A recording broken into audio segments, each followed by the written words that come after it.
Wow, this thing is still happening? Alright, welcome back, ladies and gentlemen, to the Blazing Sword Let's Play, and we're finally at the end. Zane's back with us. Kingdom Hearts is light! Or, I'm sorry, the final chapter is light! Yeah. Sorry I've been putting this off for so long. I should let you all guys know. The reason I haven't been doing Let's Plays for ages is because I've just recently moved into a new place, so I had to go through a lot, sort out things and so on, which is why I didn't have time for this. And because of that, I have some bad news. Olivia's not coming back.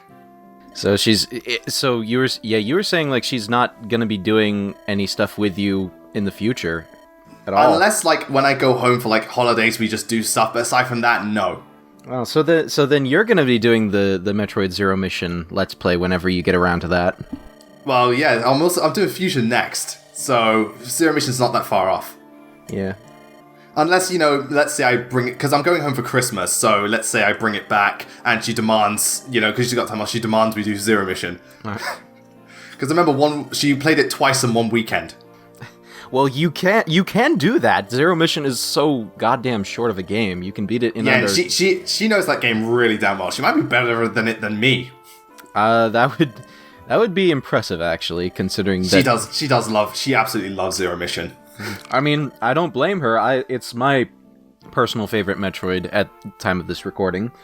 It's a lot of people's favorite Metroid, and it's a damn good one. Not one of my favorites, but I can't deny how good it is. Well, So now we're just prepping for the final showdown. So Eliwood and Hector get their legendary weapons. Lyn gets the Soul Cality, which isn't legendary, but it's powerful. So she got shafted. You know what's weird is that in this game, the Soul Cality does not give Lyn bonus damage against dragons, but in Fire Emblem Warriors it does, which is weird to me. Maybe because the Soul Cality is actually not that good of a weapon, because its constitution its weight is so high, if Lyn's not fast enough, she can possibly not double, which is weird because Lyn is generally known to be really fast. Yeah, I mean, yeah, Lyn's not terribly useful in the final battle. Well, I mean, it kind of depends. Like, I remember when I got to this point in my playthrough, most of my characters were not max level because of reasons. To be fair, with Blazing Sword, I find a lot of characters don't ever reach max level when you play through it. Yeah, because mine aren't either. I know that that's the one problem I sometimes have with on rails Fire Emblem games like this one and the Tellius games, is that you can sometimes be fighting the odds a little bit with levels. True, but I find most of them are designed in a way that they don't expect you to cap everyone. Yeah, no, it's usually not a problem necessarily. I mean, in this game, it can be kind of a problem because of how friggin' overpowered the final boss is, but, Generally, it's not too bad. Yeah, though, what was I going to say? Though if you... Well, hold on, what was I going to say crap about? I completely forgot. It was about... units being level 20. Though, if they do reach it, you definitely have an advantage. Yeah. And it just feels good to cap. Yeah. It just feels good to reach that level. It always feels good to max something out. Yeah. No matter what it is. Like how Lyn has maxed out strength, speed, and skill in this. Oh, wow. I haven't been keeping up with your Let's Play, but if you got her to max out strength, then congratulations, because that's... I know.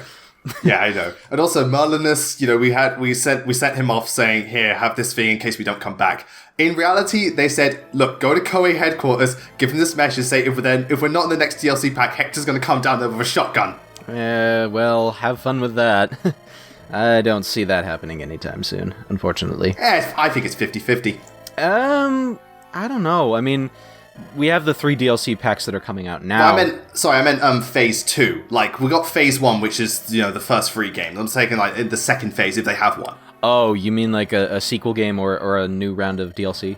New round of DLC. Okay. I mean... if they have that, I think Hector and Eliwood have a decent chance. I don't know if they're going to do a second round of DLC, honestly, but I'd be down for it. I mean... I'd be down for it, definitely, because I think the game just needs more content, and then it's good. Yeah. That's the thing about Fire Emblem Warriors, is that I've put almost 70 hours into that game as of now, and even with like the free expansion that they just dropped. The free history mode we got. Yeah, the free history mode. It's still a little... Light. It's still a little light on content. Getting stuff in that game. Although, to be fair, part of the reason for that is because Fire Emblem Warriors just streamlines everything to a T. Yeah, it's so streamlined, which is good but also bad to me. I mean, it's weird because that's one of the things about Hyrule Warriors, and I loved Hyrule Warriors for the record. But one of the things about getting stuff was there's so much to do. There was a lot of stuff to do, and it could get really fucking tedious at some points, especially adventure mode especially. Yeah, because with adventure mode, like you had stuff where you had to grind out all the friggin' item cards in order to get anywhere, and that could be a pain in the ass. And then there were just some missions that were just balls to the wall difficult, and then there was the fact that the level cap in that game was so obnoxiously high that you literally had to exploit glitches in order to get characters maxed out on a consistent basis. It was kind of Warriors level FE Warriors level up system is done way better because everyone can get experience and the game encourages you to level everyone up, but you don't have to be overly ridiculous. Yeah, you have everyone be nice and well rounded. Yeah, it's getting everyone nice and well rounded. Like there's no real need to have characters be at level 99 in order to complete most of the challenges in that game. And honestly, like I don't think there's a whole lot of missions in that game that are on the level of some of the more painful challenges in Hyrule Warriors, honestly. Yeah, the only ones that annoyed me is like there was the Garnith one in Celica's map where you've got to stop the hero, the sniper, and Valadar from reaching, otherwise the enemy gets boosted. Yeah. Right at the start, which is a bit of a bitch. And unless you use Tiki, trying to kill the Chaos Dragon is a bitch. Yeah. Especially when you get S rank. So if you are playing, just get Tiki, press Awakening mode, you'll beat the shit out of him quickly. Oh yeah, no, like Tiki is hilarious. I've seen some people argue that she's not as broken as say she's very similar to a Young Link in Hyrule Warriors, and I've seen some people argue that she's not as busted as Young Link. I disagree. I think she's even more broken than he is because her playstyle is built around exploiting the weapon triangle system in that game, which essentially lets her maul any enemy that she wants within a much quicker time than anything. Whereas Young Link couldn't do that. He couldn't exploit the There wasn't a weapon triangle system. Yeah, there wasn't a weapon triangle system, so he couldn't he couldn't exploit weak point gauges like that. So yeah, and Nergal's sprite suddenly got creepy. Oh yeah, that eye twitches a lot and it's weird. But I still wonder if you've got all that time to heal your wounds, why didn't you heal that? Yeah, that. You know what's interesting is that his eye seems to twitch along with his blinking.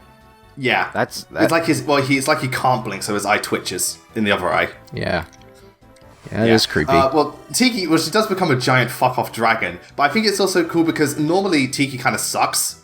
Yeah, no, because that's basically how the thing works. Is that it's like Young Link. She starts out seeming underwhelming, but then she becomes into, as you put it, a giant fuck-off dragon. Yeah, that just wrecks everyone. Mm-hmm. Yep. Which makes me wonder, like, if they have more characters, will we get adult Tiki where she's just Tiki but better? Oh, that would... I mean, Tiki with... Or if we got Ninian, does she become a dragon in Awakening mode?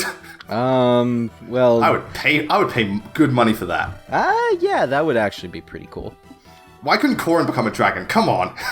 Well, technically she special attacks, yeah. Well, special attacks. A lot of her specials to have, like, the Smash Bros. Dragon-based moves. Mm-hmm. Yeah. So yeah, prepping for the end, and we get the typical Fire Emblem, everyone gives us a speech. Yep. One thing to be said about this chapter, because you fight all the bosses again, but they're at level 20, though each of them have 0 luck stat because they're morphs. One word of advice is to bring characters who can S-rank weapons so that you can take some of their legendary weapons and use it, like, against them. I didn't do that for this one because it's normal mode, but hard mode I will be doing it. So, like, if you've got an archer, bring, like, Louise. If you've got, bring Canis for, like, the Dark Tome. Bring sword users and axe users and all that jazz. I see Isadora is with us. Yeah, Isadora's stuck around to the end. Ah. So you're following good on your promises, and I presume that there was some salt from commenters about her being around. No, the salt is just Lyn. That's literally... no one else seems to mind about every character. It's Lyn everyone's getting pissy about. Well, big shock. honestly. Hey man, you saw how, like, fair enough, she's not a good unit, but the RNG in this is just showing how blessed she's getting. Honestly, I don't think Lynn's a bad unit. It's just that the lack of strength is really annoying for her. Well, it's more than that. It's also lack of strength, sword locked, and until she gets bows, but bows suck in what's its face in this game. Yeah. There is multiple factors. I don't think she's awful, but she does get a little bit overblown. I can understand people overblow her quite a bit. I mean, I kind of did, but you know, she's not the worst of the worst. There are worse units in this game. It's more that she's just inconsistent because of the whack strength growth. Yeah, that whack strength growth. Also, it does depend on whether or not you decide to do Lyn mode first, because if you don't start in Lyn mode, then she does suffer a lot. Because she starts quite low level, do I remember? Yeah. This chapter is a little bit annoying because of how powerful a lot of the enemy units are. Yeah, but this is also why I like it. This is one of the actual difficult endgames of Fire, in my opinion, because Fire Emblem is like, some of the endgames, or at least the final bosses, aren't much of a challenge. This one is, to me. Yeah. You got strong units coming from all angles with really powerful weapons. So you've really got to know thingamajig. Oh yeah, like here, like he even doubles Hector and like 14 damage a pop. Yeah, that's pretty insane. Yeah. But that's what I say. If I had Louise, I would have killed him, taken the bow, and then be done with it. But you don't have. It is pretty epic. Everyone else is just like, nope. Yeah, the grunts are just grunts. You know, they're nothing to worry about. Mm-hmm. Yep. Yeah, and every time they'll open up. So if you know preemptively who you want to fight, then it is pretty good. Then you can exploit that. So yeah, in goes Lyn. Also, weird thing with her Soul Catty animation, they gave her jiggle physics. Yeah, and only for the American release of the game, or the Western Yeah, release. because sprites are really attractive, or we're going to notice that. I know. It's one of those things where it's like, it's almost like a cool thing, but it's weird and has no reason to be. Yeah, it's there, but we don't know why. Exactly. Yeah, towards, like, if you do take a while, the enemies will respawn, but again, it's no biggie. Just bring units who can, pretty much bring your best units who can S-rank weapons, and your lords.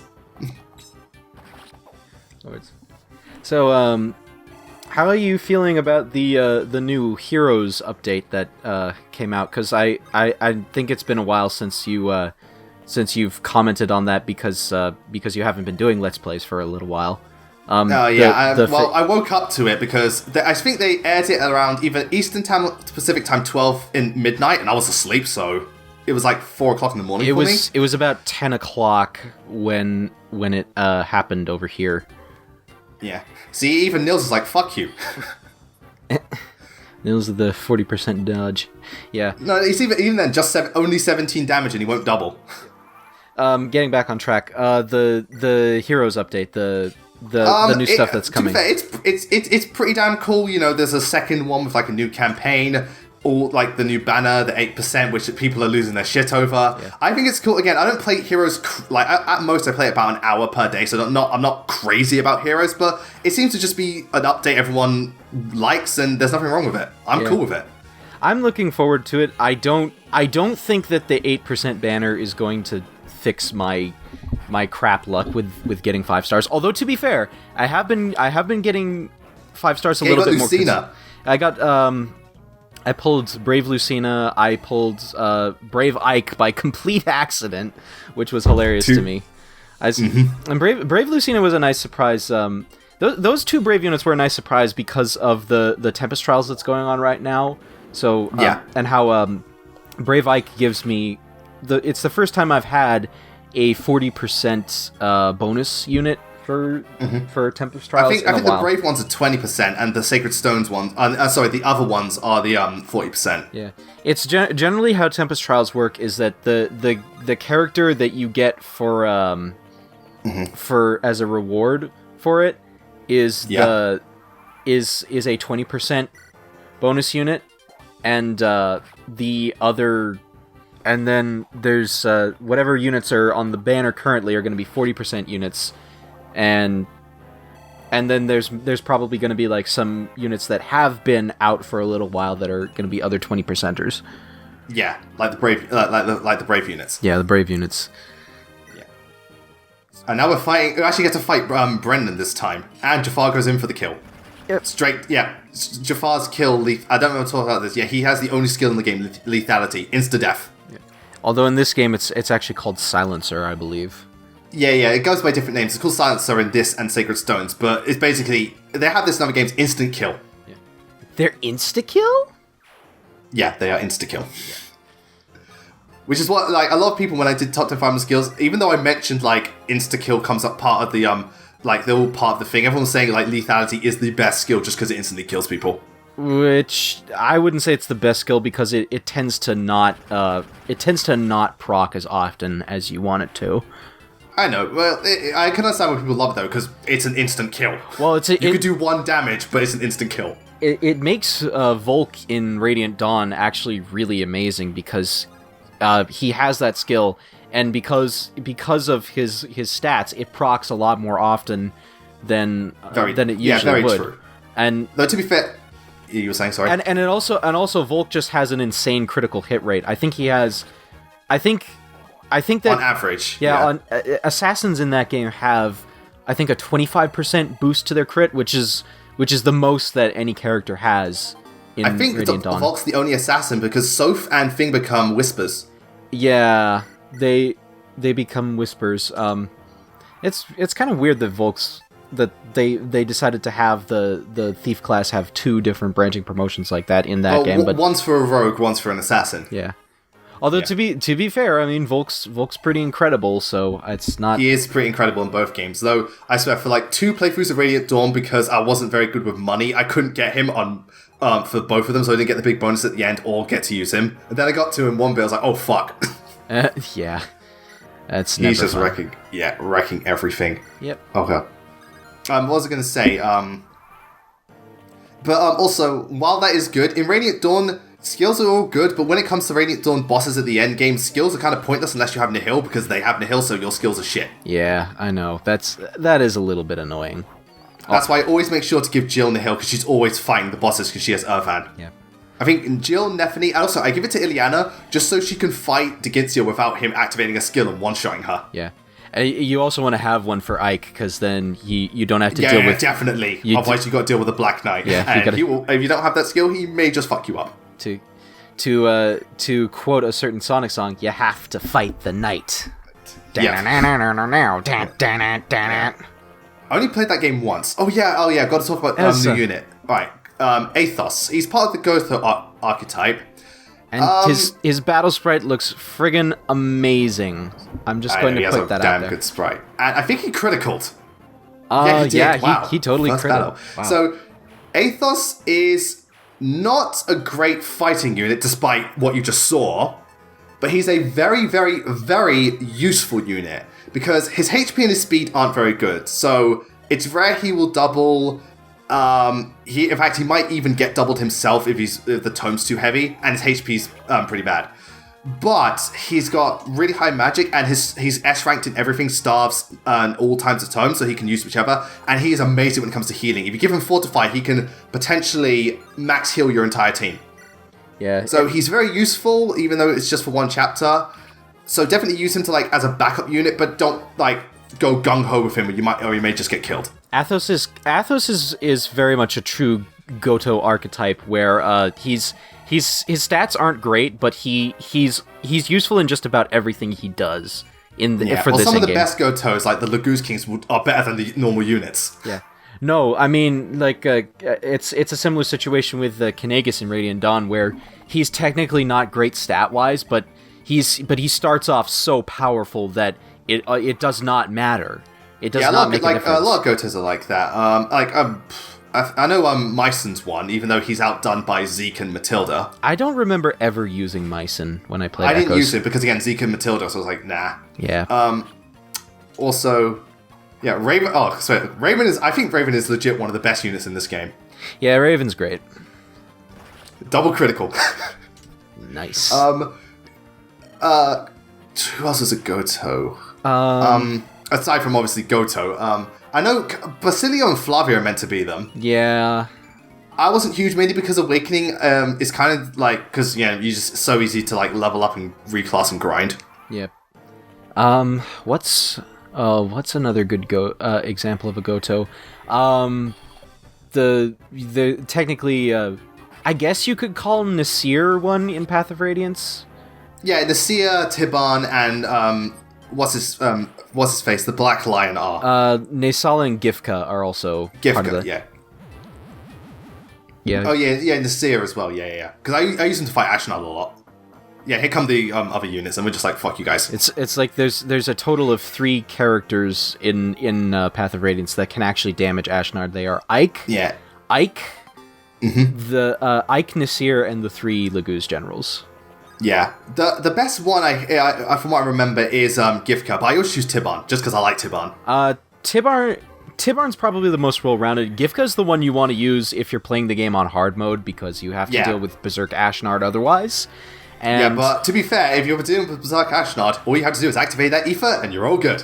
Oh, yeah, well, that's not always that simple, but... I know, true, but I swear to God, if there's any problem in Path of Radiance, just activate ether and you're good. Yeah, that is technically true, I guess. Because ether just like, no, it does so much damage and you just get like all your health back. Aether there goes Jafar again. Yep, Aether is my pick for my favorite skill because it doesn't just do a ton of damage, but it has more utility beyond that also. Yeah, the HP recovery and all that jazz. Plus, it just looks cool. Yeah. It's the one battle animation that in Path of Radiance that isn't bad. Yeah, that's true. Everything else is always... I think Corell's from Binding Blades is meant to be one as well, because he comes in level 19 with 100% growth and above growth rates and everything. Yep, that is also true. It's pretty ridiculous. The only other Goto character that I can think of is technically Myrrh in Sacred Stones. And even then... I can fit... Yeah, I can see where you're coming from. I mean, Myrrh is actually really, really strong in that game. Yeah, but I think it's a case of one Dragonstone only. Yeah. It's annoying when Fire Emblem games do that, when they give you a Manakee character, but they have a limited amount of attacks they can use. Like fucking Lucius, man. Oh, yeah. This is like... I think this is the best Lucius I've trained. Yeah. Lucius with his Luce tome. Mm-hmm. So, it's light and light. Light. Yep. And he has 40 critical on that thing. Yeah. Wow. Oh yeah. Wow. I mean, light magic does tend to have like higher critical chance than other magics because it's a little underpowered compared. Yeah, true. That and the majority of mages you'll fight are normal mages which have an advantage. So yeah, here we go fighting Nergal. And Nergal's sprite looks so much more badass than he does. Yeah, wow, that is a really cool looking sprite. And it makes it look huge! Yeah, no, that's... Like, fucking hell, man. It's like Darth Vader if he was a warlock. And the interesting thing about Nergal, I mentioned way back at the start of this Let's Play 1,000 years ago that there's some... that Fire Emblem likes to do a lot of things with... Oh, hold on. Watch this. Fuck you. Oh, wow. That was impressive. Fuck you. I mentioned that Fire Emblem likes to make a lot of mythological references with its... weapons? With weapons. Yep. Nergal is a case of that. Nergal's name, I believe, is derived from the Mesopotamian god of war, and his weapon is named... I can't pronounce it without seeing it, and the name's not on the screen. You're gonna see it soon. Yeah, it's Eshrikigal. I don't know if I'm pronouncing that right, but if my memory is correct, the Ereshkigal is the Mesopotamian goddess of death, who war and death. Yeah, war and death. And in mythology, Nergal, the actual god Nergal, took Ereshkigal as his wife. So that's a particularly interesting bit of trivia. Yeah, it's a interesting bit of trivia and symbolism. Yeah, and now Lucius is gonna fuck him up. Seriously, I think he does Yeah, Lucius, I think, had the highest damage output. Yeah. I mean, granted, he isn't doubling him. You've been having some But real... he's dealing more damage to him than Nergal is to Lucius. Yeah. Wow. Again, I think this is the best Lucius I have trained. Yep. Yeah.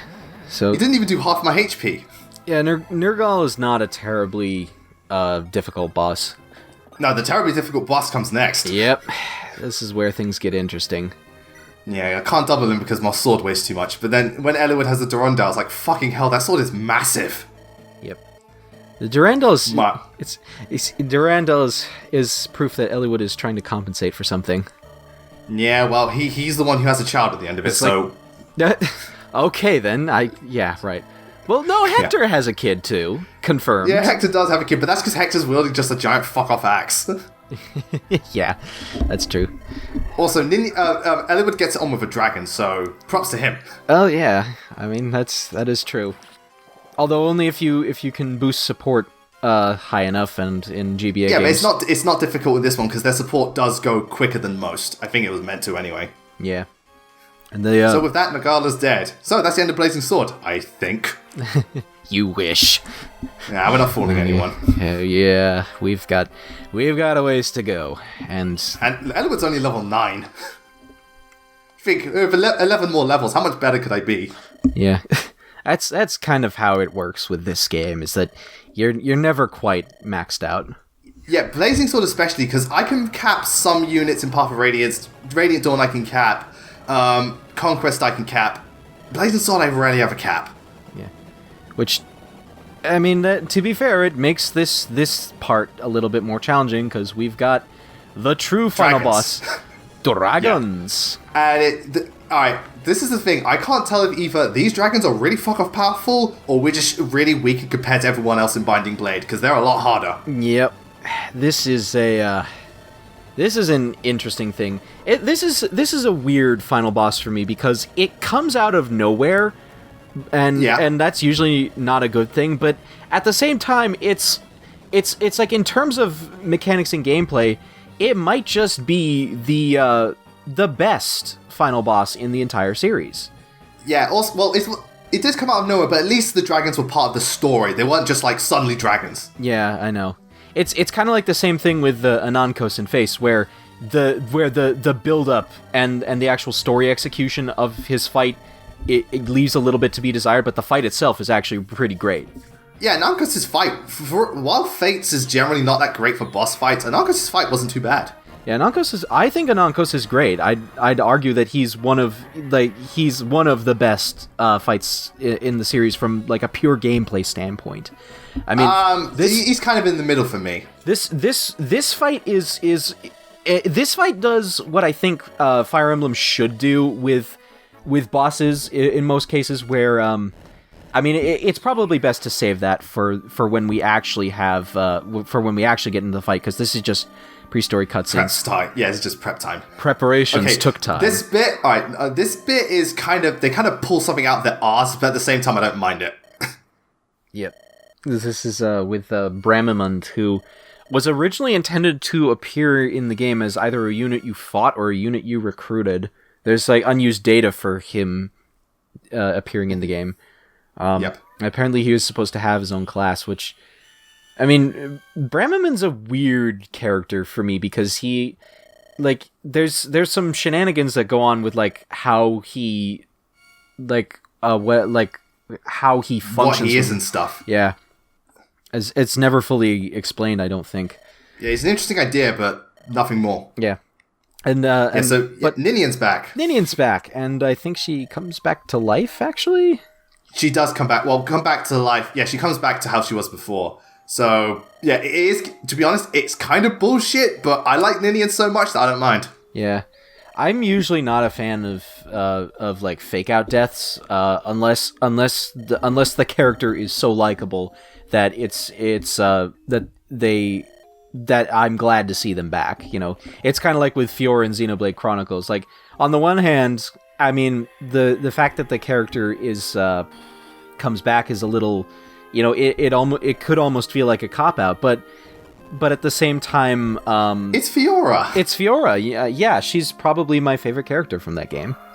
Yeah. Also, like, also, I think it also helps because it's not like the character's death meant nothing, because Ninian's death was a big part of this game, and they dealt with it very well. Yeah, and it's the same thing with Fiora in Xenoblade Chronicles. Like, to be fair, Fiora's death is the reason the plot kicks off. Her death is the plot kicks off, but by the time she comes back, we have a completely different motivation from when we started. Shulk and the gang have really grown up. Yeah. Again, that's one of my favorite parts of Xenoblade, where they crash on the beach and they just have their moments to reflect on all they've done. I love it. Yeah. I absolutely love it. Yeah, that's a great part of the game.